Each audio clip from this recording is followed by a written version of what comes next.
All right, welcome everyone. Hi, here I am. Today, we're going to do a little perspective drawing. We're going to learn about perspective because that's very important to understand when drawing pretty much anything. Because if you can understand perspective, then you can create worlds and environments and also have your figure look good inside of different backgrounds and worlds and environments. And so we're going to focus on perspective a little bit today, and then we're going to do a little black and white painting from a reference, from a photo. Last week, we drew our friends on Zoom and put them inside of our neat little box frame, shadow box frame. And we did two little drawings, and this is how they ended up. I did a little bit more work on this one, cleaned it up and added some more color. So sometimes you just need to spend a little bit of time with your artwork and make it,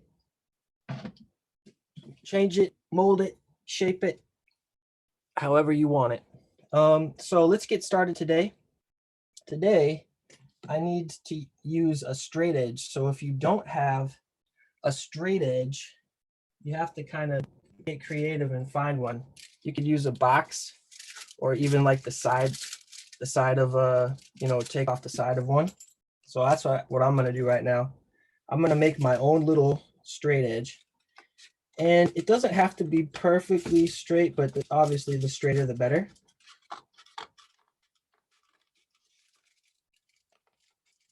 All right, so I made my own little straight edge, so I'm gonna use this side. I'm gonna clean up this side a little bit in order to make it nice and straight.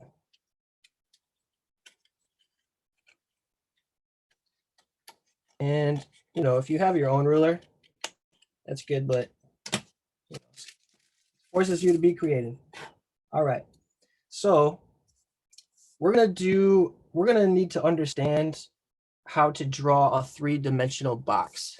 Now, some of you might already know how, and that's great, but what we need to do is start from the beginning, and then we'll get to a little bit more advanced perspective drawing.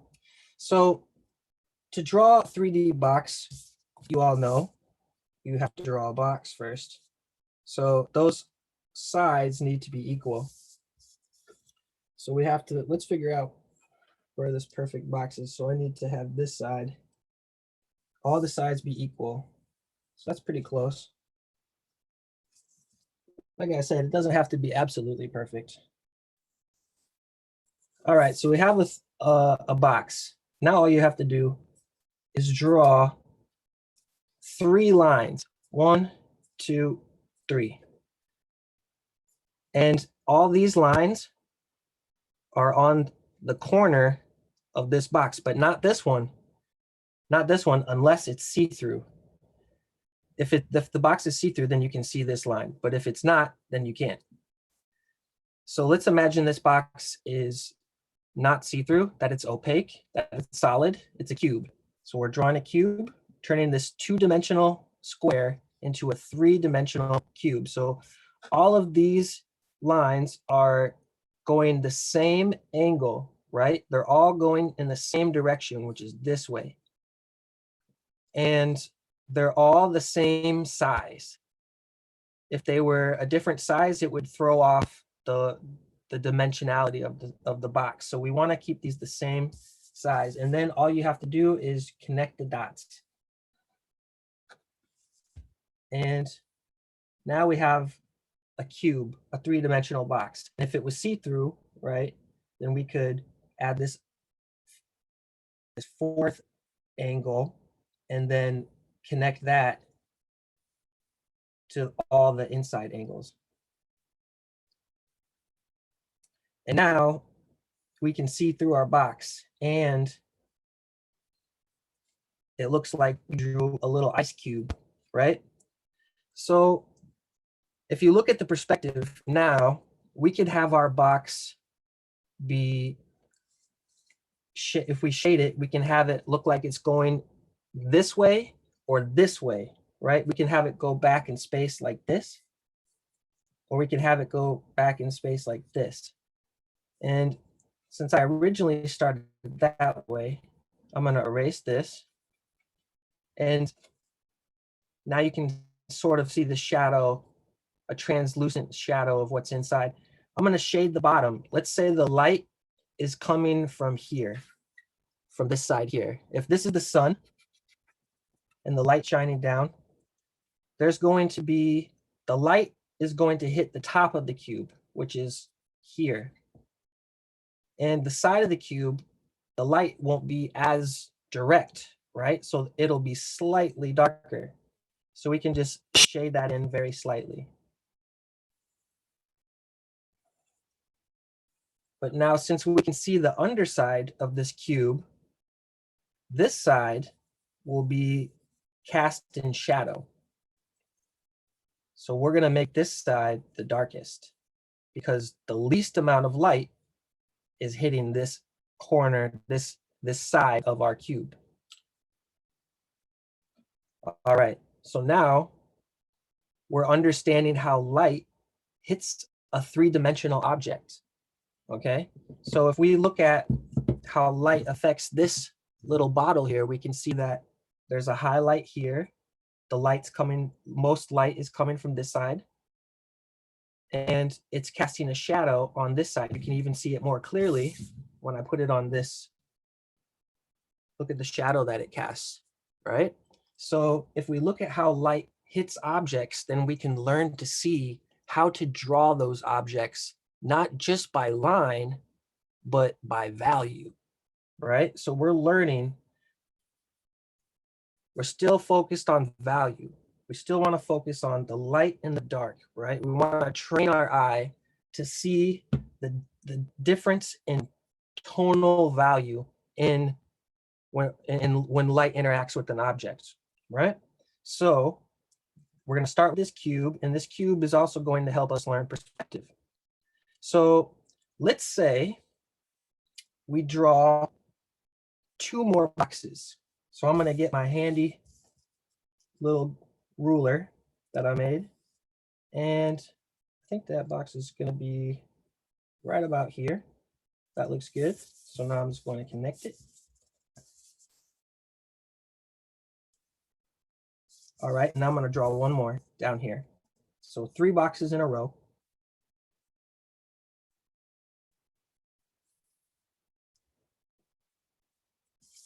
And connect the dots. It's a good chance to work on your straight line, drawing a box. If you can draw a nice straight line, some people say, oh, I can't even draw a straight line. Well, practice.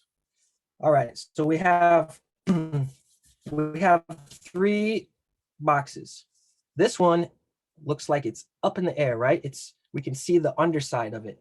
Well, this one is in the middle and this one is below. So let's imagine a horizon line. Now, this is an important thing to remember, the horizon line. If you think about the horizon line, it's a very fascinating thing because the horizon line is the furthest distance you can see. And the horizon line is that line that separates the earth from the sky, right? Up here we have clouds. You know, we have birds in the sky. And down here, you know, we have flowers and bugs and trees and everything that's on the ground. So this horizon line is everything, separating everything that's up in the sky and everything that's down here on the earth. Now we can see this cube is up in the sky, right? It's above us because we can see below it. Now this cube is right on the horizon line, and the horizon line always exists from whatever your vantage point is. So if you're on top of a mountain, that horizon line is going to be different than if you were on the ground. So we're on the ground, you know, and if you're tall, the horizon line is going to be different than if you're short, right? So this horizon line is our vantage point. Now, we're going to draw this on the horizon line, and that means all lines need to go towards that horizon line. So let's say this is our point that we're choosing. Our vanishing point is what it's called. Now, vanishing point is if you have a road, let's say this road is very thin. Let's just say there's a thin line. This is a road that we're viewing that's far away, and it's below us. This is a giant flower. And this road is going back. All lines are going to connect towards this vanishing point. So the vanishing point is just the point at which these lines here intersect. So this line here is going to intersect with this line here at the vanishing point. If I draw two lines here and here, you can see that this box fits inside of this perspective, right? These two lines will converge in the vanishing point as it gets further away from you and closer towards this vanishing point. This will get smaller and smaller and smaller and smaller. And as it comes closer to you, further away from the vanishing point, it's going to get bigger and bigger and bigger and bigger. Like when you watch the train come in at the station, it starts out small and then it gets big, right? Just like that. So this is just like that. So this cube here is on the horizon line. So all these lines, if we want to draw a 3D cube, all these lines will converge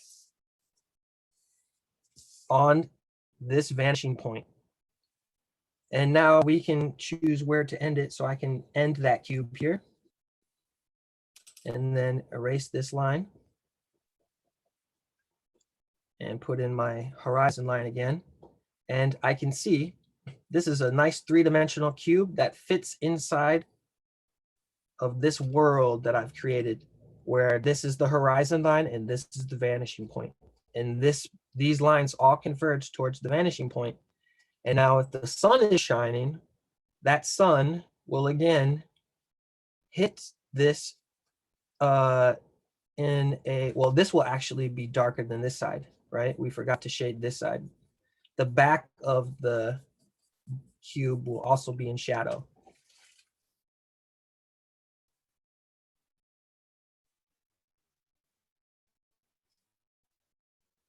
Because that's the sun is shining and the shadow will be cast this way.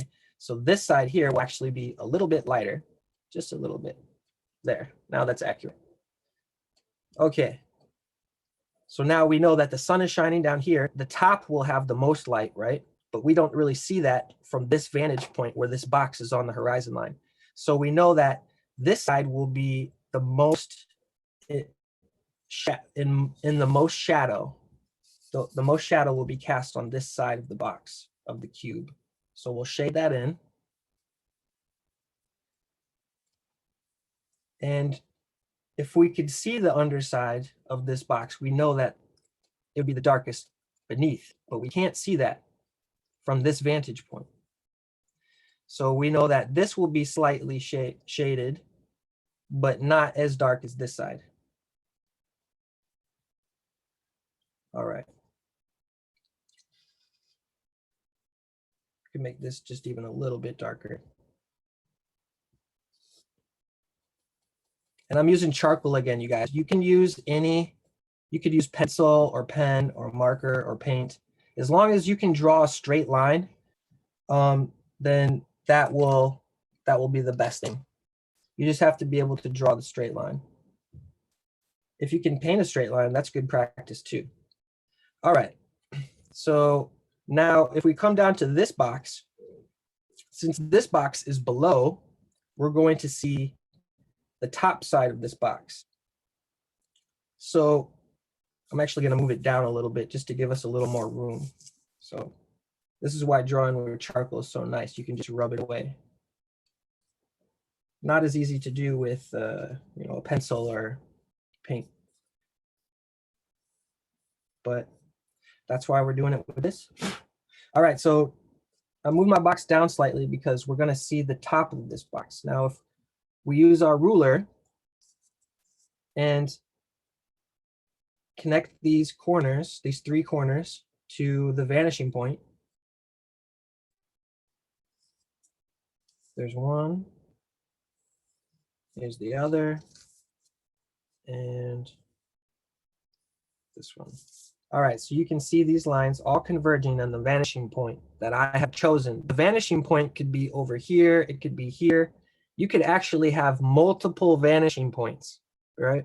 But right now we have, this is 1 point perspective because there's one vanishing point. So you can see the top of this box, and I'm going to end it right here since I have a line there already. And now I'm just going to connect it down here. And you can make this box as long or as short as you want to. All you have to do is draw a straight line. Now we know the top of this box will have the most light. So we don't really have to shade the top of this box because the light, most light is shining on the top. Now, just like the sides here and here, there's a little bit of shadow. Not as much light is hitting this side, but still more than the back. This is why when you take photos and you have a sunset behind you or a light behind you, you'll be cast in shadow because that light is casting a shadow on your as it hits your back. So if you could imagine, the shadow would look like this because this box is on the ground and these boxes are up. So this box is on the ground, so it's casting a shadow. These boxes that are up in the air will cast shadows too, but they will be further away. And they will be, like this one could be here and it would be fuzzier. This one would be a strong shadow because it's right on the ground. Just like this flower would cast a shadow in the same direction. So you could imagine the shadow just coming off on the ground there. All right. So now this is 1 point perspective. Because everything, all these lines, and actually these lines here should converge as well. So I need to fix that.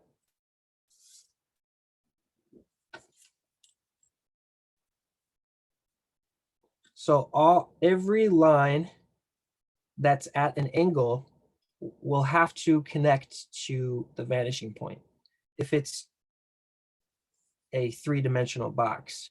Now, if you draw a sphere in the same environment, or right, if you draw a circle here, here, and here, right, we have 3 circles. Well, these circles won't have the same perspective unless they were discs. So if they're a sphere like a marble, these would all be very similar, right? And now you can see the reflected light.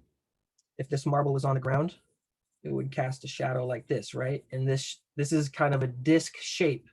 The shadow would be a disc shape because the light wouldn't cast a perfect circle shadow because the shadow is at an angle. And now if you can imagine, this sphere still exists within the same perspective, right? All these lines will still converge towards the vanishing point, but because it's a sphere, let me do that again. Oops, let's draw it in. Because it's a sphere, you're not really going to see that angle like you would with a box. So all these lines would still exist in space, but you wouldn't see the angle like how you would on the box. So you have to keep that in mind.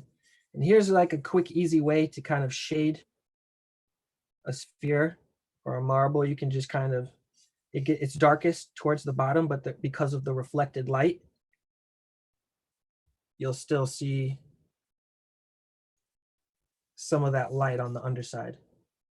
And that's why I kind of leave that little highlight there. All right. So now you can see the difference between a cube and a sphere in perspective. And now if you have a disc like this, how this is at an angle, if you want a disc at an angle, you know, like a halo, you would draw this disc, you know, like that. Let's say maybe this is a, you know, like a stop sign or something like that. Okay. So that's 1 point perspective. Now there's actually such a thing. There's like, you can have 10-point perspective, you can have 100-point perspective, you can have 1,000,000-point perspective, and you can have 0-point perspective. And now 0-point perspective is where you just have nature, right? If you're on a mountaintop and you're looking out, there's still a horizon line, but that horizon line might be cut up with hills, you know, there might be other hills in the way, you know, so these are like rolling hills, and maybe there's a lake here, maybe there's a little house here, right? This is just to illustrate what is called atmospheric perspective. And now atmospheric perspective is where things get hazier and less sharp and more blurry to your sight as things go further away. So things that are close by are going to be bigger, right? So this is the closest thing to us. So this house would be the biggest house. And now this one's a little bit further away, so it's going to be smaller. And now this one's going to be smaller. And this one's going to be smaller and smaller and smaller and smaller. And it'll just go smaller and smaller as it goes off into space. This is no 0-point perspective, but it's also atmospheric perspective if,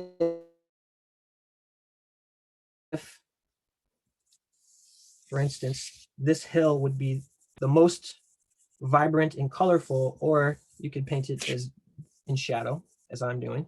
And now everything else will be lighter than this. And as things that are further away tend to get more hazy and gray. And so the further away you go, the more gray and kind of blurry things will be, right? And you can see if things are sharp and in focus, like the things close up, then those things will appear closer, whereas things that are blurry will appear further away. Kind of like when you take a picture and whatever's in focus, tends to look closer than things that are out of focus. So that's 0-point perspective, or atmospheric perspective. And now the 1-point perspective is a good place to start because the human body exists within perspective. So if you draw a face, like this, and you have them facing forward, like what we've been doing, right? So here's a basic face, and you know, here's our ears and our eyes, right? Everything is facing forward. But if you want to draw this face at an angle, well, then we're going to have to learn a little bit of perspective, right? So if I have a horizon line and this is my vanishing point, and I want to draw a face in perspective, all my face needs to be the same thing as this box. You can think about the head as a box. So if you can think about the whole body as a box. So here's the head, here's the neck, here's the shoulders, And this is actually a box too, right? So let me fix this a little bit more, make it more accurate. There we go. So this is the chest.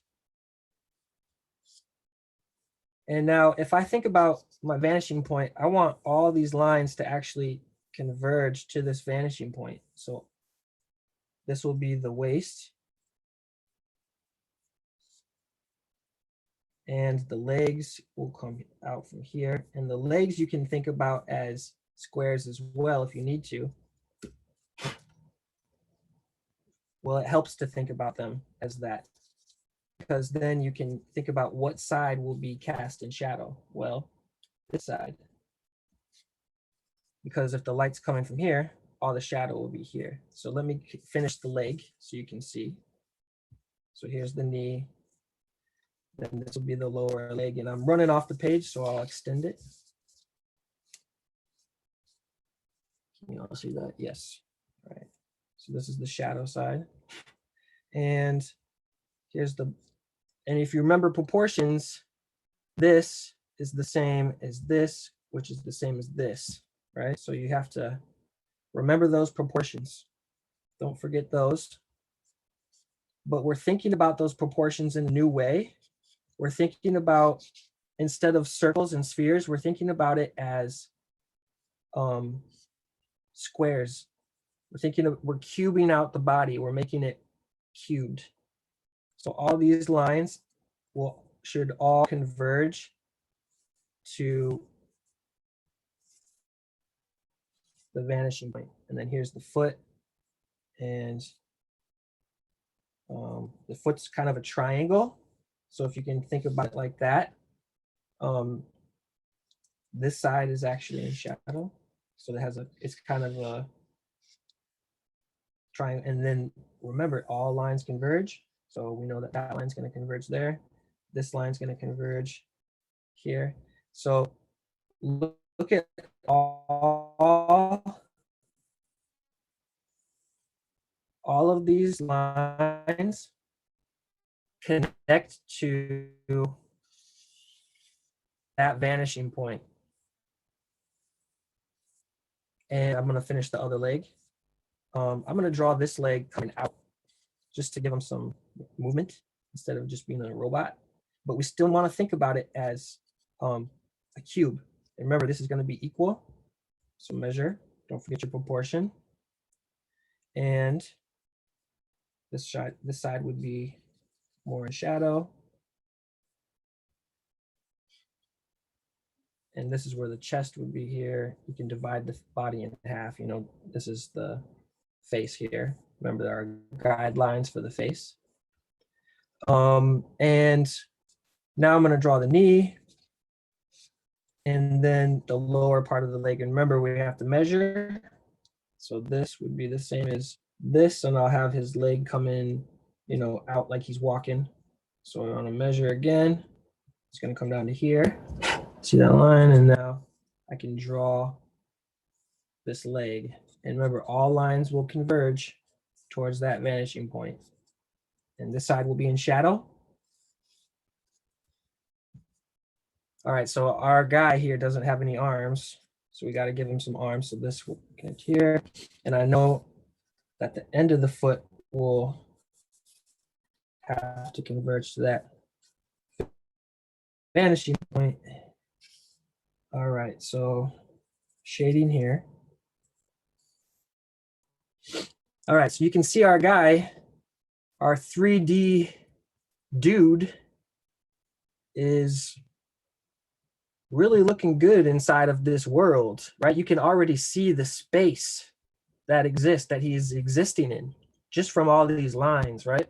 And this will help us to not only view the dimensionality of the figure and help us to simplify the figure, but also to understand how light moves across a figure, right? So these are the major things to think about, especially when you first start drawing. You got to think about the shapes, the composition, and the shapes that make up whatever it is that you're trying to paint. And then start with the major shapes and then after you figure those out, then work your way to detail. Because if you um, don't understand how a figure exists in perspective or an object, then you won't understand how to draw people or objects at different angles. So this will really help you, because now knowing that we can draw our figure in perspective using our horizon line, our vanishing point, our converging lines, and our basic shapes, then we can build anything. We can draw this human up in the air, like how we have on this box. We could draw him, we could draw the view of him looking down on him, or normal, like how we usually do at an angle, you know, at normal eye level.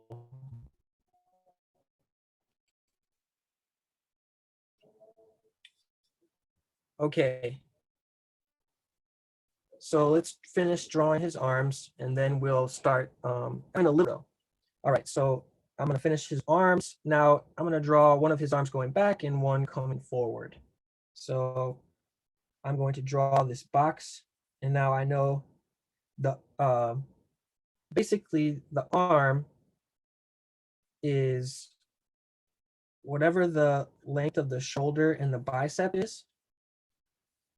So let's say this is the shoulder, and if the shoulder is attached to the body, I know it's going to overlap a little, but I can't, I'm just seeing through it right now. So just to show you, so this is overlapping, this is the shoulder, and this is the angle of it, right? All these angles have to converge. So this is the shoulder, and the side is darker. And then this is where's my eraser? Try to find that. I can wipe this away a little bit. There we go.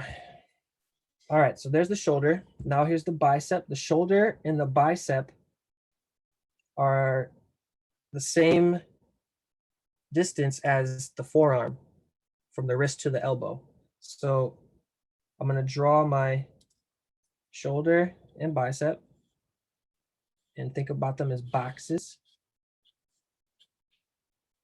right? So this is the shadow side of the box. I'm simplifying all my shapes into boxes like these so that I can see my figure better, so that I can figure out how to position my figure in space. All right, so I'm going to measure the shoulder and the bicep, and then come over here, and I'm going to draw the arm coming up like this. And I need to make this a box too, and now all these lines need to converge, right? Because they're at an angle. Well, I'm going to draw this one up. This is going to come up too, right? Because it's a rectangular kind of cube. So all these lines here will converge. We'll see the underside of the arm, and this will be the dark side. The dark side of the arm. All right, so I hope you guys can see that. So here's our little cube. And now I'm gonna draw the hand. The hand, you can think of as like a cube too. Just draw a cube like that, and then just all these fingers are cubes too. Just look where they are. I'm drawing the right hand. I'm gonna draw his hand like this.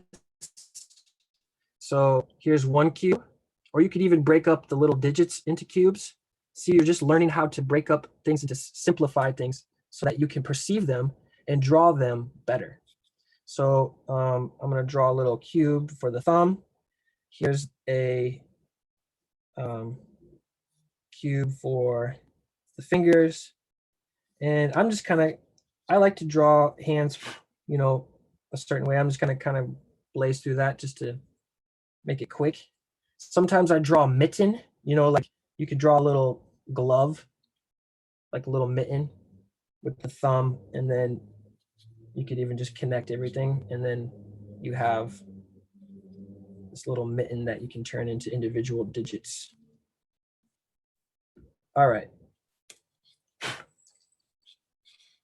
But you can I just practice drawing your own hand. That's really the best way to do it. Don't trace it. Just look at it and break it up into, simplify it into little shapes. Look at 1, 2, 3. Three little sections on my finger, you know? This one has 1, 2, but this is actually the third. This big part here is the third. So break up your hand into little shapes, right? This is a square. This is a rectangle. You know, this could be a circle. These could all be circles. All right, so now I'm going to draw this arm going back. So this arm's going to come back. Pardon me, I'm being left-handed. I know it kind of gets in the way. So this shoulder is going to come back like this. I'm trying to imagine a cube at an angle if it was turned like this. So you can see kind of what I'm doing here.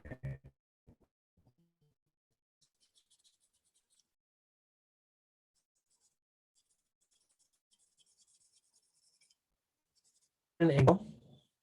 Now that's the shoulder. So the bicep is going to be just slightly longer. And remember, all these lines must converge. I'm kind of doing it naturally. All right, so there's the shoulder, bicep, and now I can measure that and then come down here, mark this line,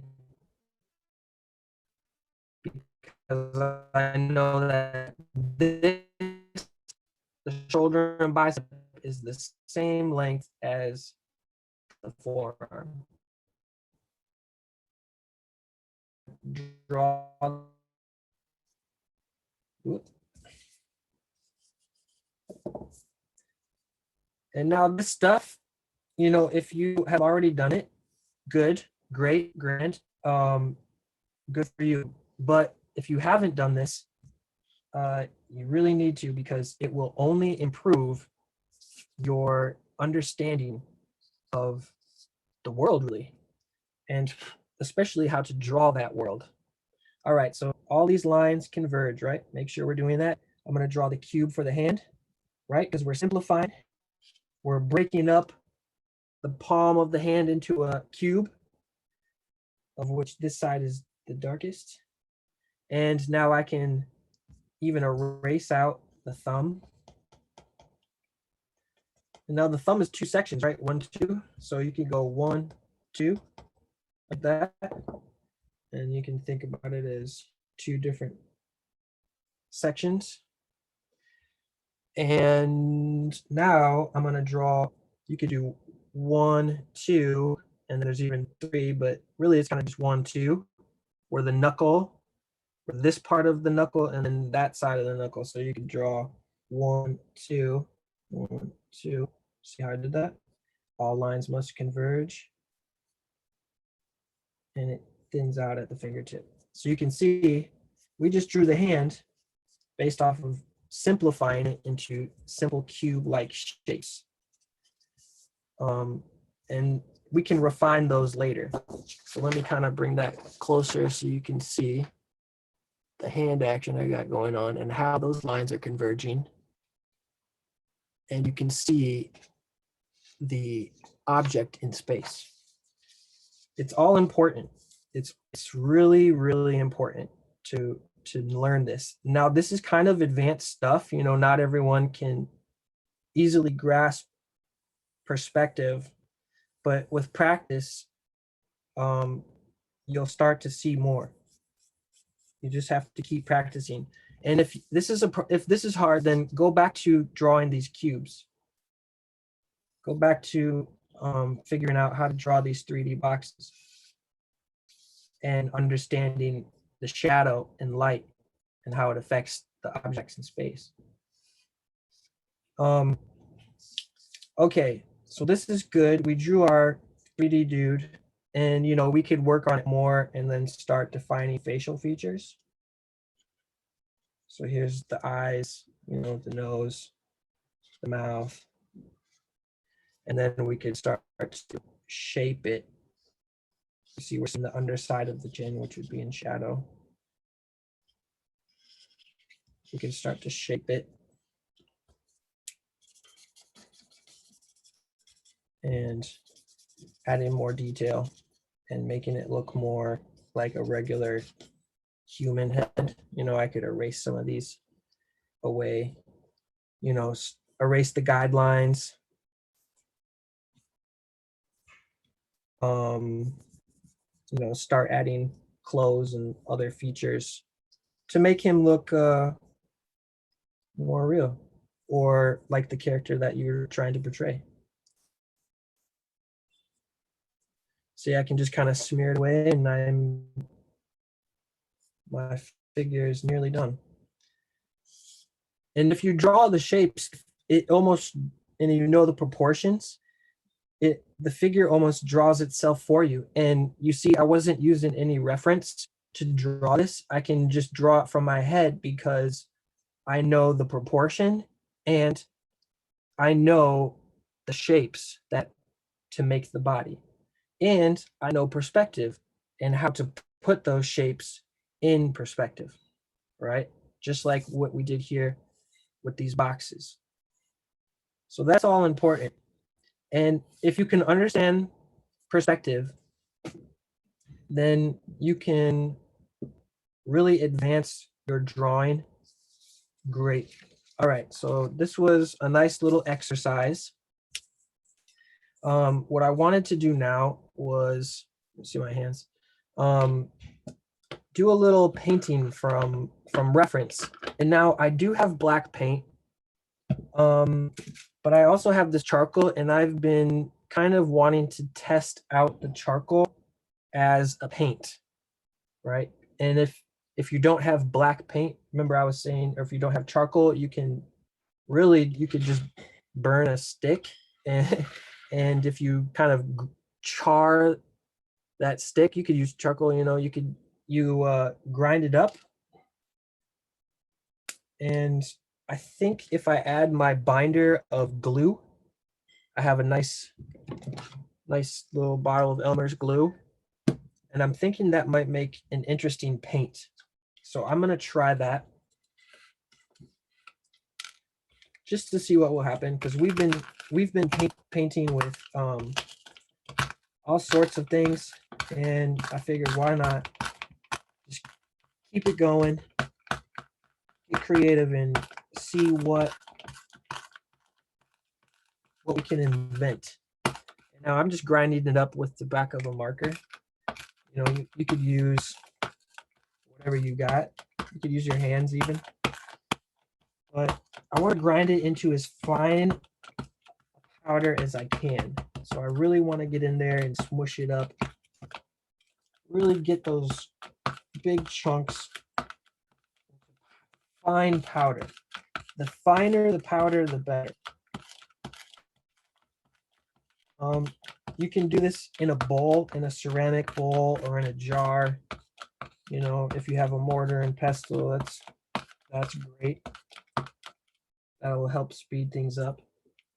So this is pretty fine. I could spend some more time and make it even more fine. But I'm just kind of experimenting now, so I want to kind of try it out. And tapping it like this is a good way to kind of separate those fine powders from the big chunks.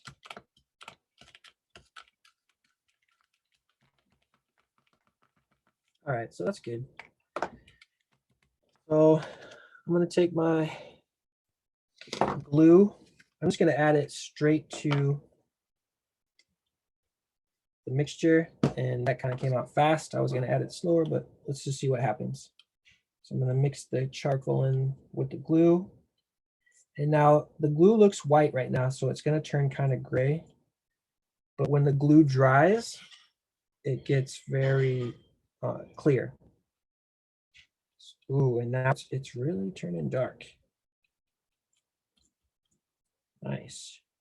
And now I could imagine, you know, the more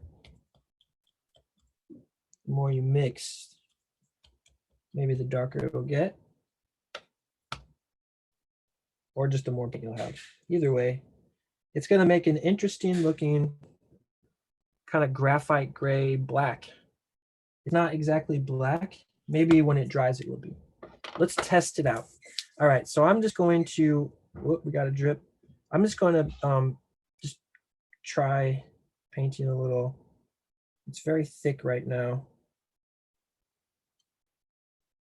I'm just gonna mess around with it a little bit.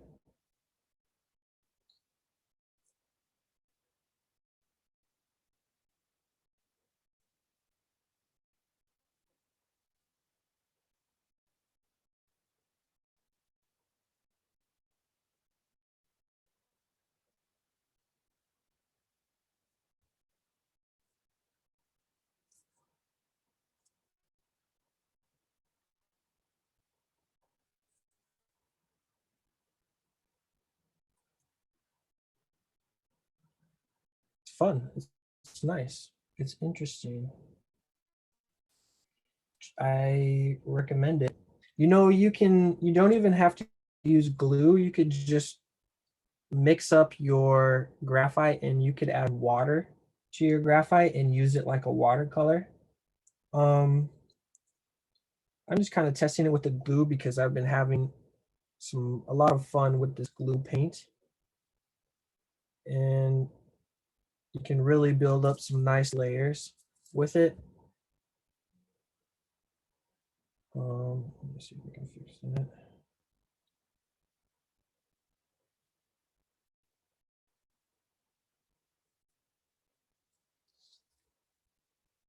You see how just simple shapes can make a face really quickly.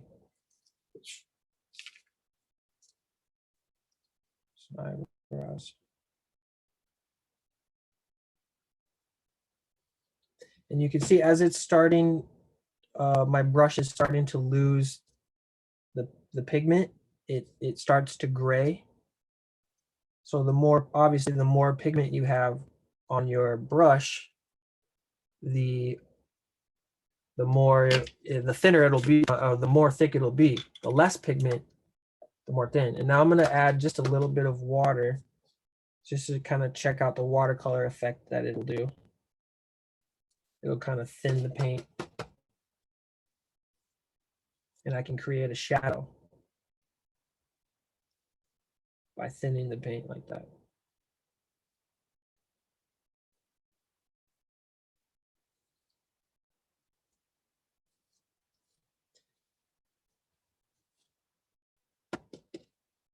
More shadow. And you can even start painting with the water and mixing a little bit of that glue in with the water to thin it. And you can see how it just kind of grays things out. So this was just kind of a fun little quick exercise. And we have about 10 minutes left. So with that time, we're going to do a little reference painting from life. Maybe I'll save that for like the last 5 minutes. See how fast I can go.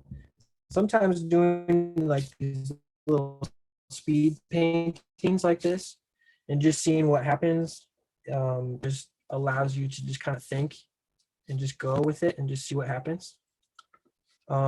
Sometimes that's the most fun way of going about painting and producing things. If you just kind of learn to let go, to have fun and experiment. When you don't care so much, sometimes it makes things better. It's important to, you know, once you really get into it and you really get invested in a project, of course, you gotta care. But I once read this saying by in the Tao Te Ching by Lao Tzu, and he said, treat little things as if they were big. And big things as if they were little. So when you are approaching your canvas or your piece of paper and it's blank and it's daunting and you're like, oh, I don't want to ruin it, or whatever you might be thinking, just let those go, you know? Treat that canvas like it's not a big thing, like it's a little thing, you know? Because if you mess up, who cares? Just paint over it or start again. All right, so this was kind of a fun little painting. Let's try doing another quick one. I'm enjoying this charcoal paint, so I'm gonna keep going with it. Add a little more water to my glue to, oh, you can't see that here. A little more water to my glue just to keep it wet, prevent it from drying. That glue paint will dry up pretty quick. So you gotta either cover it. I have a nice little plastic cover for my palette, and I just spread stuff all over it, but that's okay. All right, so one fun thing to do is to go online and find something interesting to draw. You know, like I typed in, like, here's, like, you could just type in a face and just find a face to draw. Or you could, you know, if you want to draw like SpongeBob, you could type in SpongeBob. But I'm gonna draw this a face, and you can see there's some that are color, some that are black and white. I like this one because it's at an angle. So I'm gonna draw that. Can you guys see? Just any old face, any old thing will do. I wasn't picky about what to draw, I just decided to draw it. All right, so I'm gonna start by painting a frame actually on this one.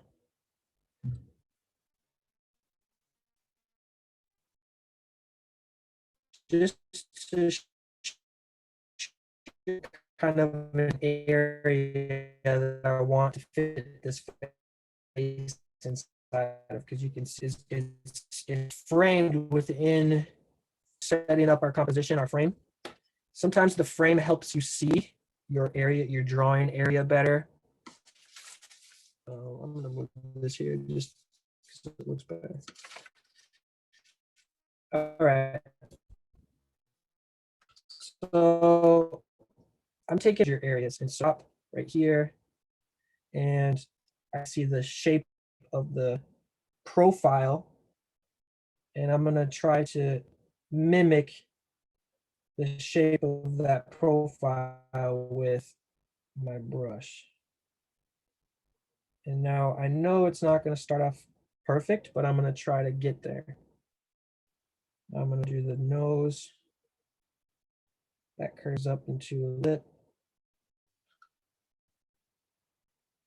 See, it's just practicing, looking at the angle, looking at how the different shapes relate. But I'm also not caring too much about the accuracy. I'm going for,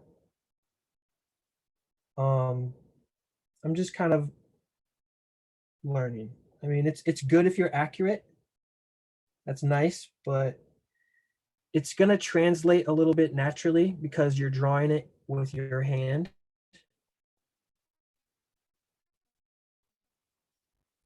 So it's obviously not gonna look exactly like the photo, but that's not the point.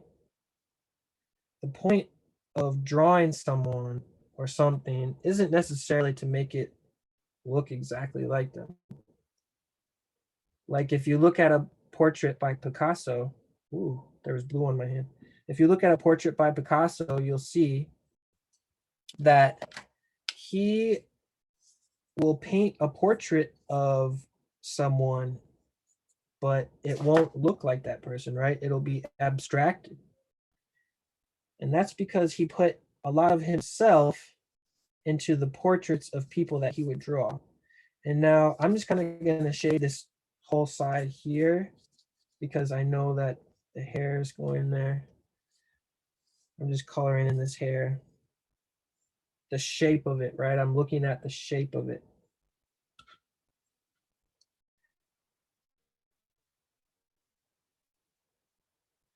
And now I might even come in here with some actual black paint just to make it even darker in some areas. This is a nice gray, and you can see how the water's making it bleed a little bit. But I want a little bit more black in some areas. All right, so now I'm doing the shape of her hair. Here's her ear.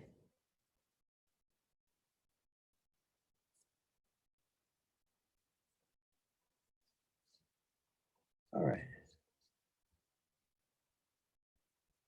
Can you guys see the girl here? Yeah.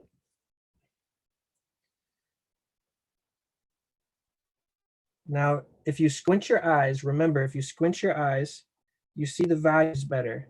And so I'm looking at the dark areas, the darkest areas first.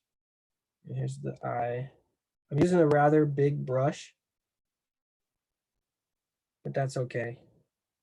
Sometimes it's good to start big in general, right? And then work your way towards the detail.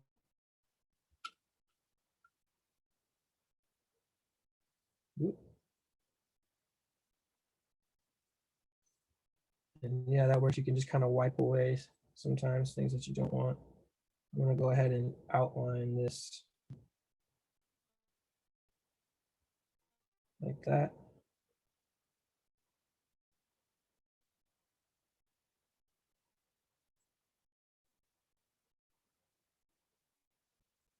And here's your neck, shoulder.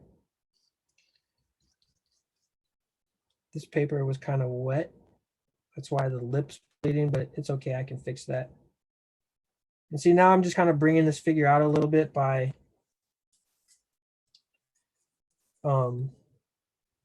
adding this kind of background. It's looking a little funky right now, but just trust. You just got to trust.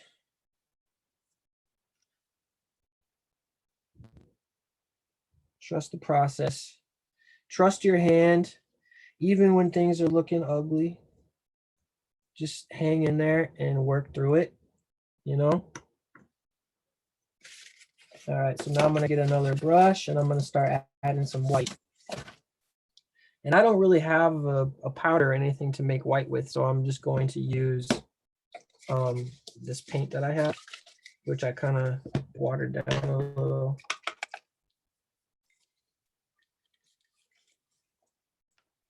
We're doing on time. 4:59. All right, we got a little bit of time left. I'm gonna try to finish this up in the next couple minutes. All right. So got this kind of funky looking profile. I'm gonna fix it up with this white as best I can. Trying to get the shape of the profile right. That's the main concern right now. We sort of had it earlier, but we lost it with the bleeding. And don't be so concerned with making it look like perfect. Be open-minded to letting things happen, right? Like that kind of where I wiped it with my thumb, like that was cool. Like it looks cool, you know. Be open to letting things just kind of happen naturally. Sometimes those little mistakes, like how this side of the face bled out, sometimes that's where the art happens. And you have to be open to letting those mistakes shine, right? And see, even now I'm kind of going back into this and fixing this up a little bit. But I'm gonna stick to here.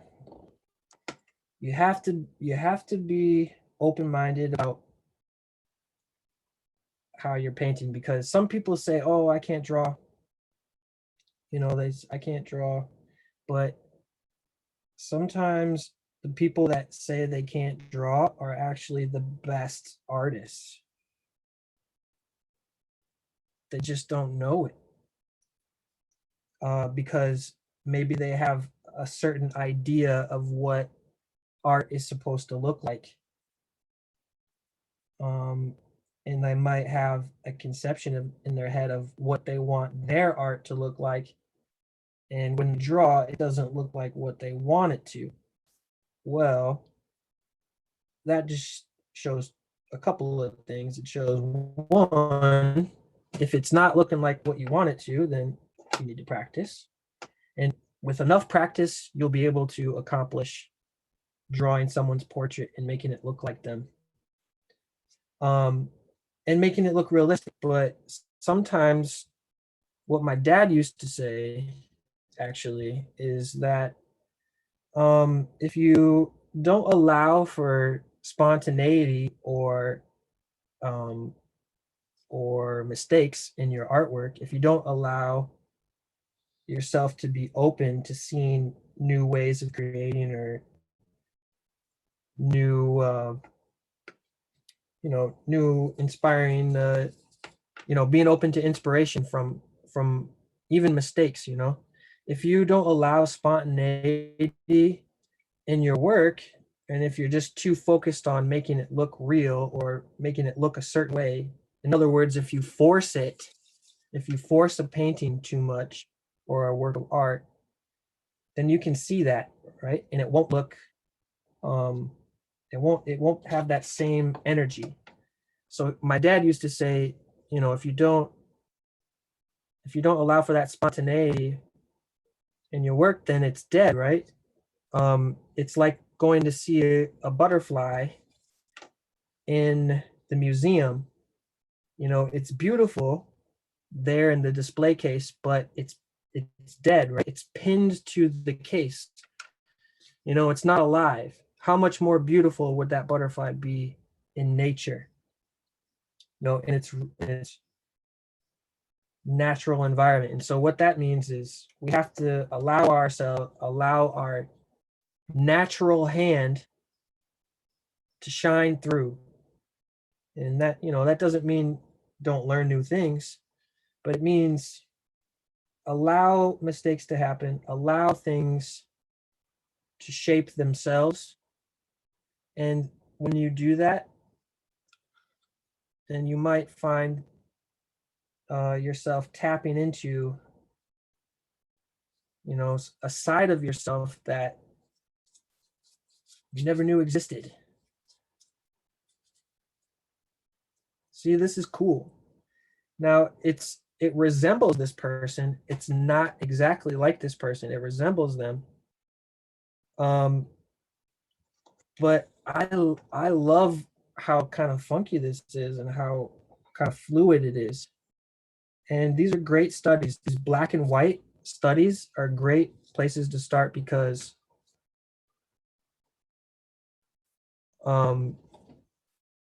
you only have two colors, and you're only focused on your values, which is the main thing. You have to focus on values, the shadows and the light. And if you can focus on the values first, then everything will fall into place on its own, and the art will almost make itself. All right, let me just fix this, touch it up a little bit. I like this nose. I like the blur on the nose. I'm gonna leave that, and I'm gonna fix this ear.